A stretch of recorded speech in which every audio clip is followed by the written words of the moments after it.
Bonjour à toutes et à tous. Tout commence encore une fois par une cueillette. Et aujourd'hui, qu'est-ce qu'on va cueillir? Eh bien, on va cueillir du lilas, juste derrière moi. Pourquoi? Parce que derrière, on va s'en servir pour se faire du sirop de lilas. Il faut en profiter, on est quand même sur la fin de floraison.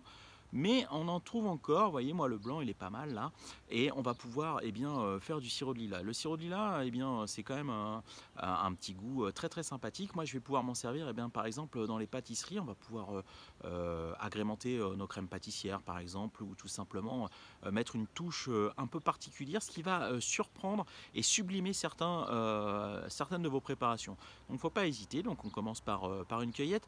On cueille pas mal, hein. Je vous le dis, je sais pas moi, par exemple on fait un bouquet et puis on va cueillir pas mal de ces fleurs de lilas. Dans un deuxième temps, qu'est-ce qu'on va faire avant de les faire macérer? Eh bien, il va falloir euh, les, euh, les éplucher, les équeuter, enfin bref, on récupère l'ensemble des fleurs. Vous verrez, je vais vous mettre juste après voilà, le travail. Donc on va les effeuiller. Une fois qu'on va les avoir effeuillés, eh bien on va les faire macérer. Mais ça, je vous raconte ça juste après.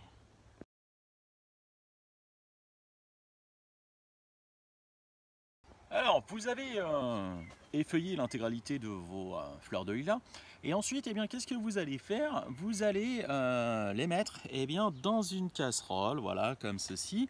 Vous allez en gros mettre 1,5 litre d'eau.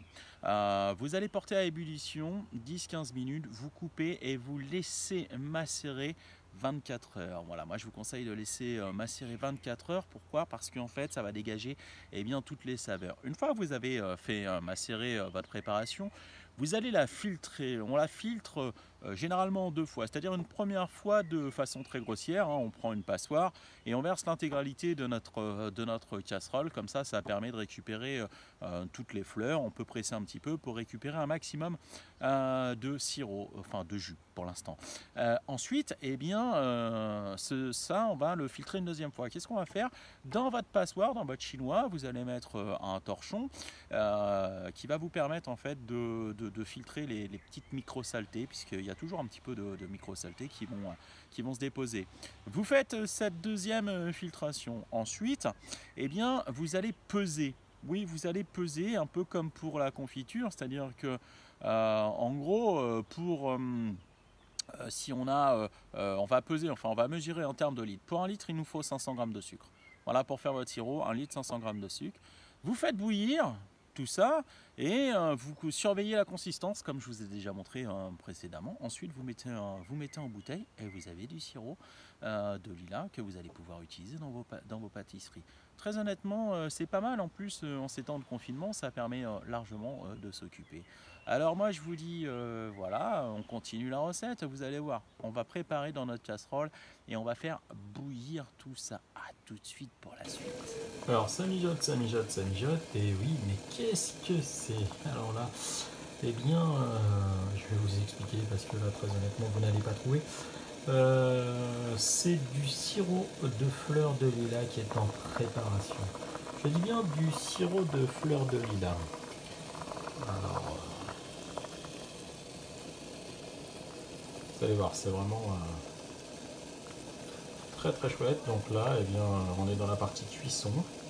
Évaporation un peu du sucre, mélange, voilà, mélange de l'eau, enfin voilà, ça va être vraiment super bon. Voilà, ma préparation elle est là. Mon sirop il est impeccable. Ah, voilà. Et voilà, sous un petit parasol pour cet été, dans une boisson bien fraîche, ça change un petit peu des sirops dont on a l'habitude de boire. Et vous allez voir, c'est un petit goût fleuri, c'est franchement très très agréable. Voilà, vous aussi profitez d'aller cueillir vos fleurs pendant qu'elles ne sont pas encore tout à fait fanées. On est vraiment sur la fin, mais il faut y aller. Et moi, je vous dis, retrouvez cette recette sur le www.miam-attitude.com. À très très bientôt et bon appétit.